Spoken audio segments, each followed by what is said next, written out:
College football overtime has become a really hot button topic, especially over the course of the last 2 weeks or so.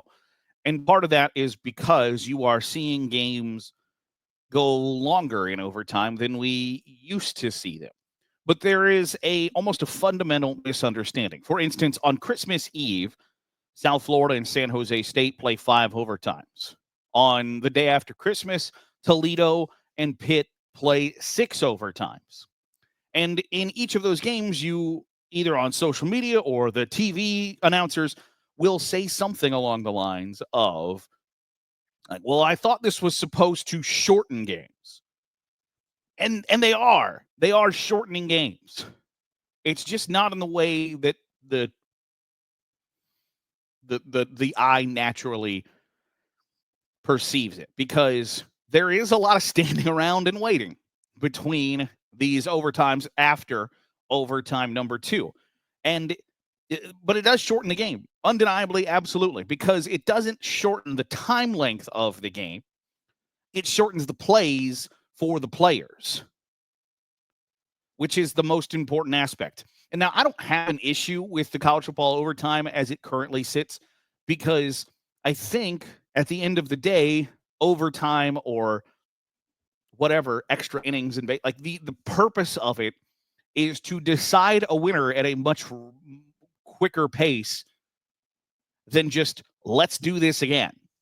Like, let's continue the game. And it's why, like, for instance, I don't dislike the ghost runner on second base in Major League Baseball in the postseason, because, like, the whole point is, like, let's figure this out as quickly as possible.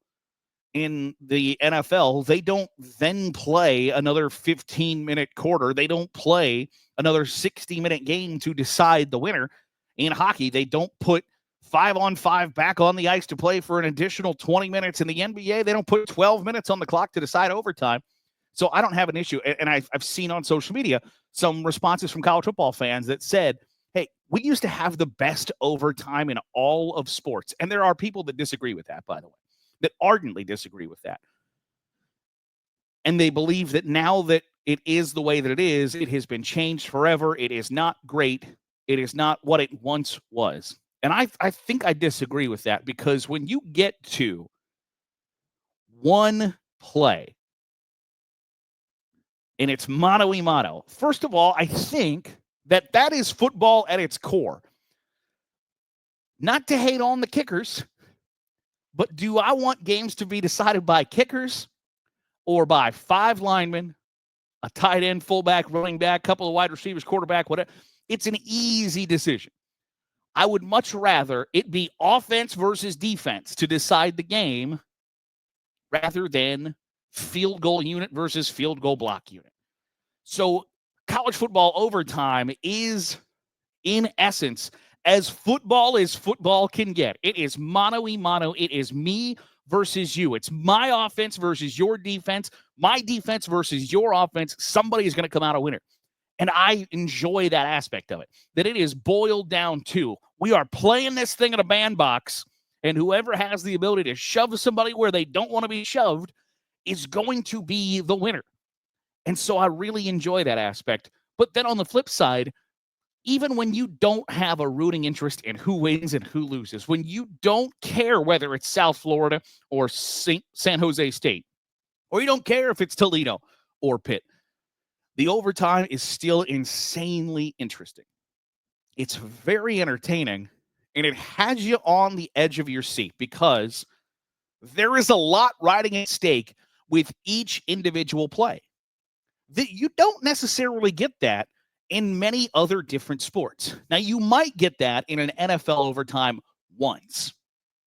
You might get that in a basketball overtime once, where it is, they need to make this shot to extend or win the game. You might get that once. In a college football overtime right now, once you get past overtime number 2, who knows how many times it's going to be? At least twice that it is going to be resting on this one play decides whether or not we win or we lose. And so that is an inherent advantage that college football has in its overtime system. So I am not going to sit here and believe that the overtime system has gotten dramatically worse. Because at the end of the day, and I believe this to be true down to my core, that the Texas A&M LSU game a couple of years ago that went 74-72, 7 overtimes, did that go on too long? Yes, absolutely. Where you get at the end of November a bunch of players cramping up or players playing and like, this is play number 159 of the day. That's too much.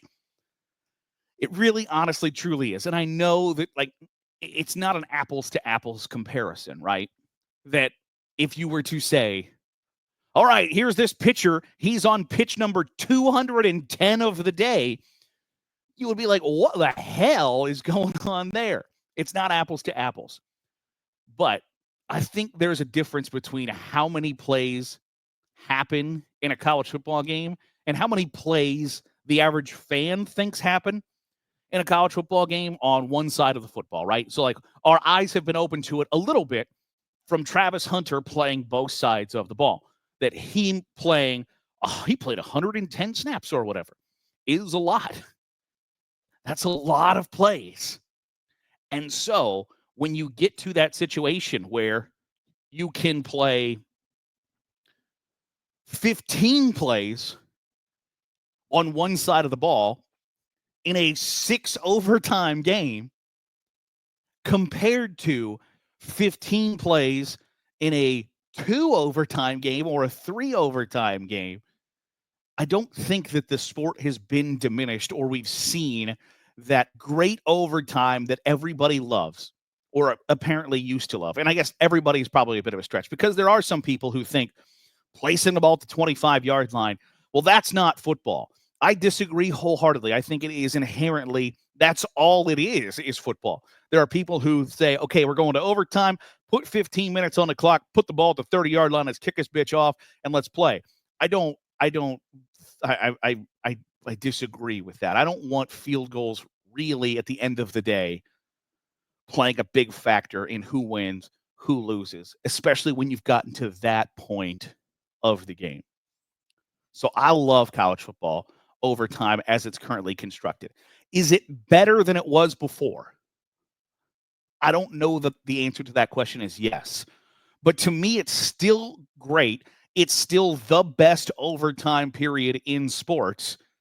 And the idea that it's been watered down or washed out because they made changes to it with player safety being in mind and being at the forefront. And I think it's a legitimate player safety issue. I don't think it's one of those like, we're going to take first down, the clock stopping after first downs away because it's a player safety issue. It'll save 7 plays a game and will also allow about 7 minutes more commercials for our TV partner. I don't think it's one of those situations. I think it's genuinely, there has to be a limit on how often these guys go at one another before things go really poorly.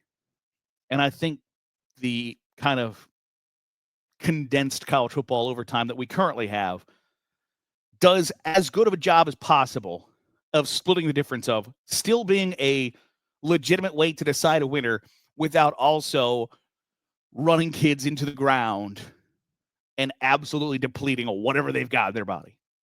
I think it strikes a happy medium, so I still think it's great. I want to know what your thoughts are. Do you still like college football overtime? Do you wish it was more like the NFL overtime? Let me know in the comments down below. I'd love to hear your thoughts and have that conversation with you. That'll do it for today's episode of the Daily Huddle. I appreciate you making us a part of your day, however it is, wherever it is you're doing so. If you're watching on YouTube, hit the subscribe button. Make sure you're getting all the great college football content we're pumping out. If you're listening on a podcast feed, drop a 5-star review. It goes a long way in helping out the channel. I'll see you on Sunday for another episode of the Daily Huddle.